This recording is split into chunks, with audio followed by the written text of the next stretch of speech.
Hello Virgo, welcome back to my channel. If you're a returning subscriber, thank you for coming.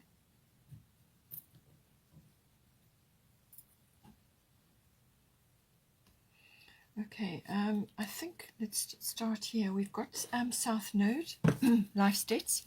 So this is some aspect of your life is kind of falling away from you now, or is sort of leaving your life, or just you outgrowing it and moving forward.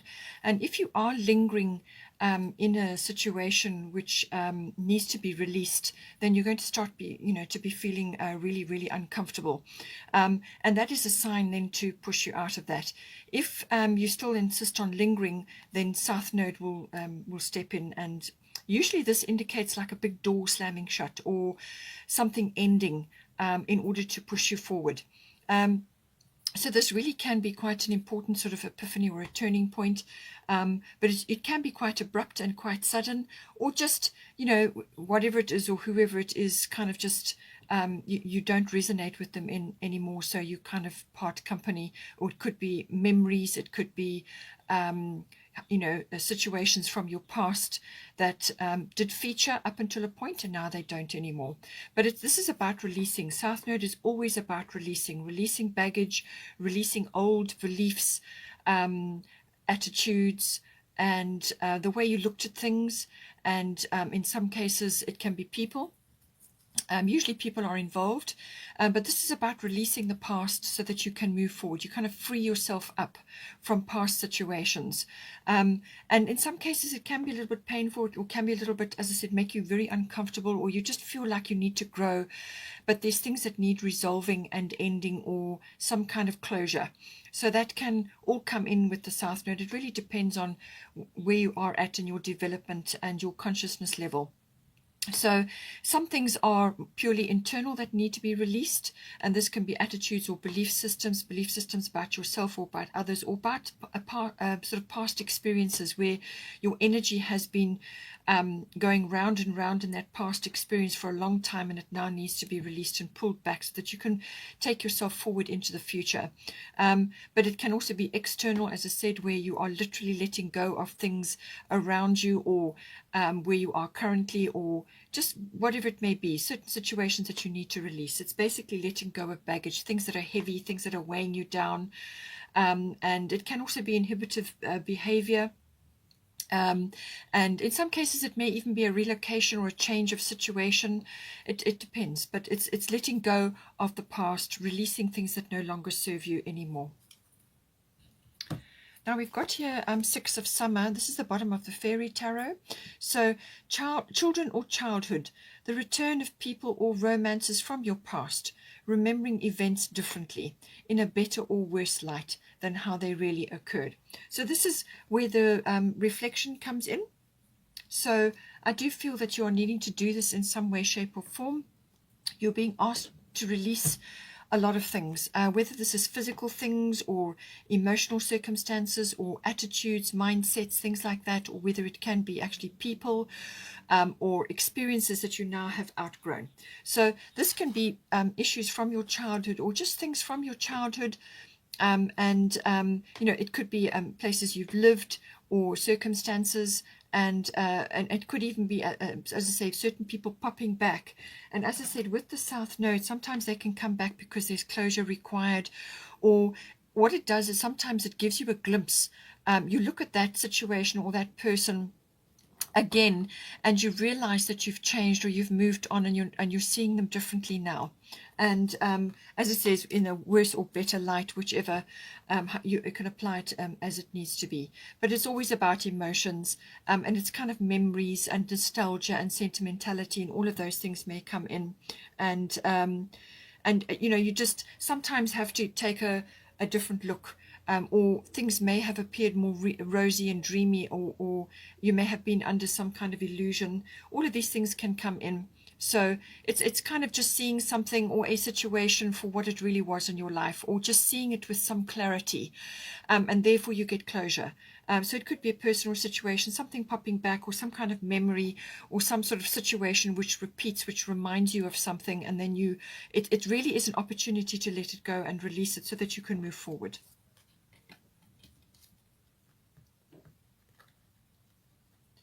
So now we've got second house owing. So this is the house of income, all forms of income, however your income comes to you. But it's also the house of your self-worth, and it's the house of your value systems. So what you value in yourself and what you value in others. It's also the house of ownership. So this can be your possessions, your material things, but it also goes as far as land and property, real estate, things like that. And it could even be a profession for you. It's also the looking at your talents, your abilities, your skills. All of these may be coming up. Whatever is inherent in you, any one of those areas may be featuring with the second house. So now we've got Venus love here. So this is, I feel, connected to either a windfall that may be coming in for you, and sort of assessing that, or what you can do with that windfall or that monetary support. It could also be about money matters in general, and you may want to spend a little bit lavishly with the Venus. The Venus sometimes loves luxury, so you could be wanting to splash out on something. So just be aware it's falling into your second house, which is the income house. So always make sure that you are, it's fine to spoil yourself and do those sorts of things, but just have a little bit put aside so that you are also paying yourself back as well to carry you forward for whatever endeavors that you've got. But it looks like something like that coming in. It could also be the rising up of love, and this can be love for self, and also it can be an assessment from a value system. So you may be looking at things differently to how you did, and this could very well be to do with the South Node again, looking back at the past or releasing things that no longer serve you, or just a sort of a refinement of love and of your view of monetary matters and your view of luxuries, what you term luxuries, what is valuable to you and what is not. Weighing all that up can come in with the Venus card. But I do feel it is also about self-appreciation, self-love, all of those things. You need to direct your love towards yourself first, primarily, so that you fill up your cup. And then you've got something to offer other people. So you can't come from an empty cup. That's as simple as it is. So everything to do with that, it's understanding love, the different concepts of love, but it also may be fostering a greater appreciation of your income, or a greater appreciation of your self-worth, or of your value systems. You're now doing some sort of refinement with regards to that. It can also be the rising up of talents and skills, as I said, which are artistic or creative in nature. Now with Venus, she does cover that as well. So this is also the appreciation of the arts. And this could be supporting an artistic endeavor or a creative endeavor, or it could be that these talents and abilities have been triggered, or you're now focusing on certain things now. Perhaps you are refining your artistic or your creative abilities. And it's the appreciation of that.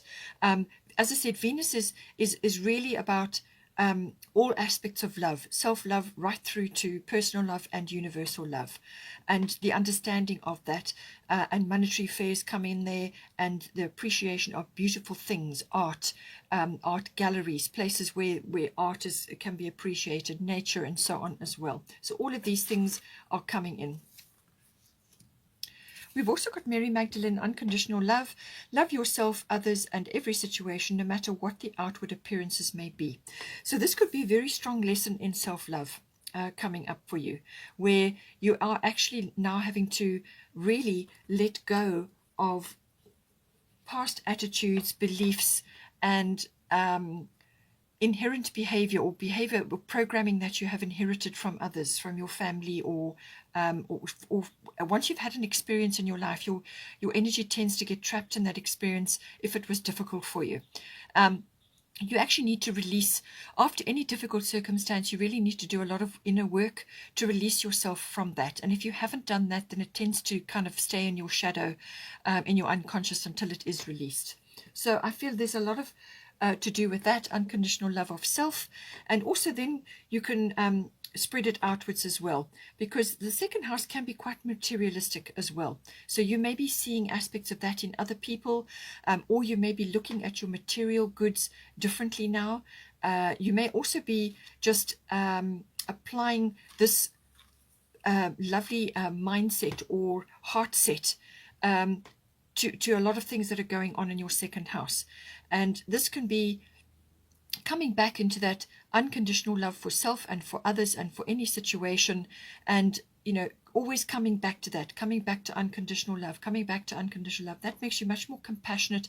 It makes you much more able to make decisions and to see things in a different light and without judgment. And that's judgment for self and possibly for others as well.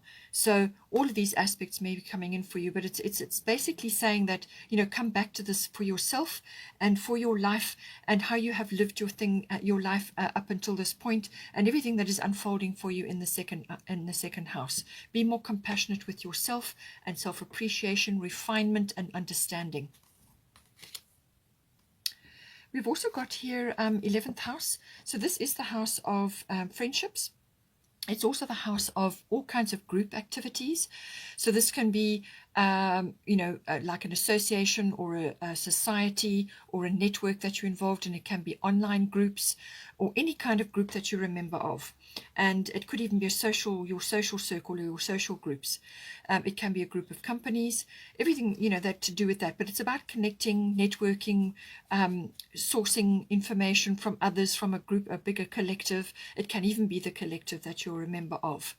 It's also the your personal hopes and dreams, your personal wishes for the future, your vision that you're working towards, what it is your ideal, what is your ideal, what is your vision for yourself, and your hobbies and your interests and all of these things that make up you, what it is that you're kind of, visioning for yourself.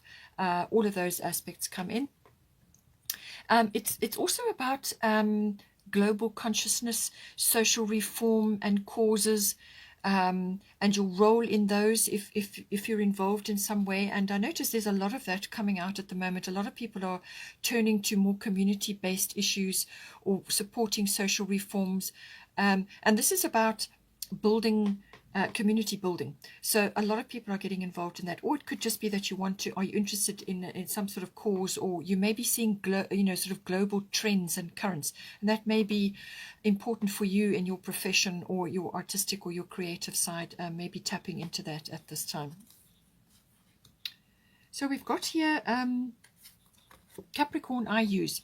So this is a very I use literally. So the Capricornians are very good at utilizing their resources, and they're very ambitious and goal oriented. And once they set themselves on a task, they will see it through dogged determination, and they will literally keep going. They're very ambitious, hardworking, and almost too much actually. So with the Capricorn, it's saying to you, bring this energy into your 11th house. You may be needing to network or use your contacts, or sort of harness, more from that side, groups that you're members of, societies, associations, whatever it is. You may be needing to utilize that more at this time to assist you in some way. Or it could be that you're needing to bring in the Capricorn qualities, which is goal setting, ambitious, and very, very focused on what they're doing, and business-like as well, be business-like. It can also be that you may be meeting people who are important. So this can be business-related, or it can be personally related, and this is how you build up your contacts and your network. So you could be meeting some very powerful people at this time. And it can also be literally, making use of your networks and the people that you are connecting with, to foster those relationships to help you and assist you in some way. And it can also be, the Capricorn energy can also be about maturity and being mature and sort of wise about what it is that you're putting together. And there's a certain amount of building and structure and systematic energy that comes in with Capricorn, building and creating a foundation for life. That is all coming in with this energy. So whether this is in amongst your friends, or it's to do with your hopes and your dreams and your visions for the future, or whether it's group situations that you're trying to foster there, We've got here set an infinite supply at the top. You are supplied for today and all of your tomorrows. So what she's saying is that do not worry that your needs are going to be met. You're going to have a roof over your head. You're going to have enough food on your table, and all of those, your needs are going to be met. This is an abundant universe, all right? Even though you are told it's not, it is an abundant universe. And when you give to yourself, when you look after yourself, and when you apply unconditional love to yourself, and then it spreads outwards to others, then your scales are balanced. Then you are coming from a full cup, not an empty cup. And as soon as you do that, as soon as you balance those energies of giving and receiving, masculine and feminine, all of those, as soon as you balance all of those energies within yourself, then you can tap into a very abundant mindset, a very abundant stream, because you're settled, you're neutral, you know, everything is in its place. And but she's saying that don't have fears about that. You will have what you need, and just tap into that abundance. Enjoy the you know, there's you know, lots of sea life there. So if you can spend time near the ocean, or you know, take walks there, go for meditations there, just spend time at the ocean wherever you can, whenever you can, just enjoy that. Or you can also even support, and it did come up with the 11th house that some of you may be interested in causes which support the ocean creatures and so on, marine biology or marine concepts. So that may be coming up.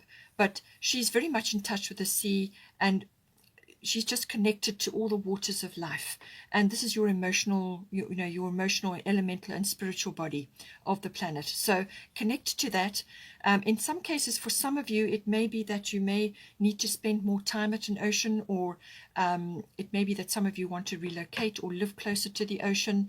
There's lots of ways that this can come in. But whatever it is that you're trying to envision for yourself, and your hopes and your dreams, what you're visioning for yourself in the 11th house, use your resources, use your contacts, use your networks, and anybody that's coming into your sphere, nurture those contacts, and know that, you know, this is an abundant universe, and that you can have access to these things, and that possibly you should look at spending more time near an ocean, or move to an ocean fraternity, or just go there to fill up your cup, to fill up your you know, that side of you, that connection to the ocean, if possible, and or a water body even.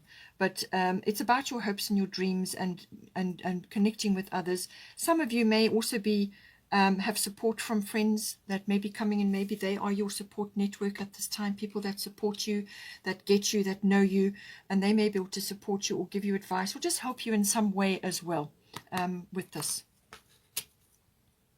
Now we've got here 5th house. So 5th house is the house of creativity.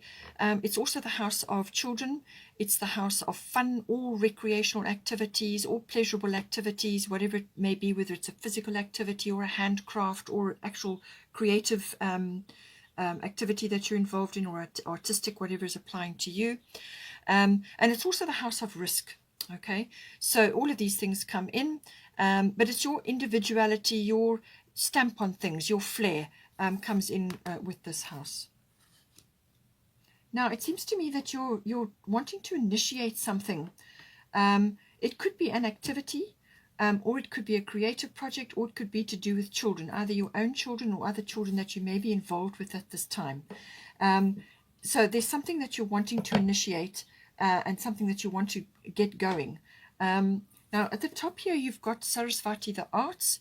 Express yourself through creative activities. So this is going to help you in some way, shape or form. Now we are all born creative. Not all of us are artistic, but we are all born creative. So whatever it may be, whatever is right for you. In this case, she is playing a musical instrument, but it can be any kind of activity that is enjoyable and it's kind of got this creative aspect to it. Now, for some people, this may be cooking. For some people, this is handcrafts. For others, it's drawing. For others, it's modeling clay or making mosaics, or whatever it is, you know, baking cakes and doing little fairy cakes, and, you know, whatever is creative for you. It's what this helps you to do is to stay in the present moment. And for some people, it is playing an instrument, even though you may not think you're very good. it's the act of doing it. That's what raises your vibration, raises your frequency, and it brings you into the present moment. And when you do that, you free yourself up from gunning for a particular thing in your life. So it could be something that you're trying to initiate and you're being frustrated with it, or it could be something you're trying to launch, or something that you're trying to initiate. It could even be relating to children. If you have children, they may be wanting to do this, and you're trying to assist them, or you're trying to guide them in some way. But whatever it is, spend time in artistic or creative activities, because it raises your vibration, it brings you into the present moment, and all things are possible in the present moment. That is where your decisions are made, where you are at your most powerful. So bear that in mind. At the bottom here, we've got void of course moon. So this is saying that something that you want to initiate in this 5th house, something is kind of going to be delayed, or it may just be going quiet, or it's saying that this is not the right time to be initiating or making big sort of strides in a particular direction, or launching something, or just initiating something which is very, very important to you. It's saying that there will more than likely be sort of a pause. Void of course moon is a pause period. What happens is the moon goes into a shadow period between signs where there's nothing happening. But what it's saying is that things are not as they seem. So it could be that you're trying to read a situation, you're just not getting information, and that is why it's because of this energy. So pull back from that, because if you try to launch or initiate something big in this 5th house, it's going to you're going to get no result, or the wrong result, because you're pushing your energy into it. Just pull back. Go into a state of more like reflection. This is why you've got this reflection. It's a sort of a pause period. It's a time to dream, to plan, and to rest and recover. Sort of go through a restful period. And just continue with your normal daily routines and other things that you may be busy with. Just step back. Don't put all your energy into something that you don't want to manifest. Just step back, and don't launch anything, or don't initiate anything while this energy is in play. But it creates like a shadow period where you cannot see. You haven't got all the facts. You can't see what it is exactly that needs to be done. So it's like a delay, or it's a period where you pull back, and things may not be what they seem. So you may look at something and think, well, this is whatever, but in actual fact, that is not how it appears, because the moon goes into a shadow period. You don't have her light shining on things. So just wait, and in the meantime, dream, plan, get yourself ready, so that when the energy does shift again, then you are ready to move forward. Now, we've also got here 7 of autumn. So have patience, and don't worry. Take time to rest and plan your next steps. A prudent investment of time or money. So this is why we've got the void of course moon here. Okay, so this is something, it's a creative project, or it's something that you're trying to, some kind of something that is requiring your individuality, your stamp, your flair, your sort of originality, or it could be child related or children related, or it could be to do with an activity, which are sort of an activity that you want to get involved in, whether it's creative or fun, or it could be physical, like a physical activity. You could be wanting to join a club or take up a sport, whatever it may be. It can also be a love affair in some cases, in the 5th house, or it's something that you want to launch, and there's a little bit of risk involved in that. Okay, and it's just saying, have patience. All right, don't worry, which is what Sedna says here, infinite supply. Do not worry. Do not just rest in this, that you have infinite supply, that this is an abundant universe, and that you will have what you need. All right, so take a step back, take time to rest and plan your next steps. So this is about dreaming and planning, and a prudent investment of your time or money. So this is about pulling back your energy, and getting ready for when it is that the tide turns, and now you can really go forward with something that you've been planning. And it could also be that you're wanting to initiate something. With the 2nd house, you could be getting a windfall, or you could be wanting to even purchase something, or move forward on something. It could have been a creative project or an artistic project or something like that. But it's saying a prudent investment of time or money. So this requires thought. This requires prudent action, which is normally discerning. Be very discerning. And being a Virgo, you will anyway. So be discerning about what you're doing. Things are not what they seem right now. Okay, so you haven't got all the facts. So wait until you've got more information before you make a move. So take this time just to dream a little, gather information, rest, take your time, and just wait for things to unfold. Once the energy shifts, then you can move forward. Now, this has also been echoed here again by Una. Easy does it. There is no need to hurry or force things to happen. Everything is occurring in perfect timing. All right. So it's all being echoed. The same thing.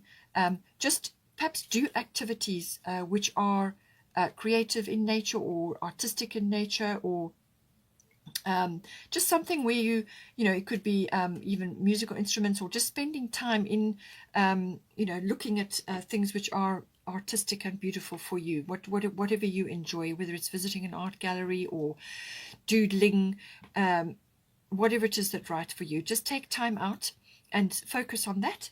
And that will bring you into the present moment. And this is, as I said, the most powerful moment is in the present. That is where you can make decisions, where you have the most power. And she's saying there's no need to hurry or force things to happen. So don't try and push up the river or push things in a direction, because you've got void of course moon here. Okay, so just wait for the tide to turn. But it's saying that everything is occurring in perfect timing. There's no need to be pushing the river. All right. Anything that you want to do, anything that is important to you, that is your pet cause or your beliefs, or something that's very important to you, something that's close to your heart, requires nurturing. Now, this can be a relationship, it can be a cause, it can be a profession, it can be a project you're working on, whatever it may be. It could be your children. And it's saying that all of these things require nurturing. And this is why you have the unconditional love here, and also why you've got Venus. So have love for yourself and have love for your immediates, and just have faith that things are going to work out. If you have been working on something and you want to launch something, you may just have to be continuing as is for now, and on a sort of and then launch whatever it is that you want to do, or be working on whatever it is you want to do on a part-time basis until you can go full-time. So it's just something you do on the side until it gains momentum, and then you can move forward. So just take your time. Easy does it. That is the main part of this energy. So just know that divine timing is at play here, and all you're asked to do is get prepared, get ready, do a lot of releasing. You've got a lot of releasing to do here, whether this is physical things, emotional things, whatever it is that's sitting in your unconscious that is holding you back or is heavy.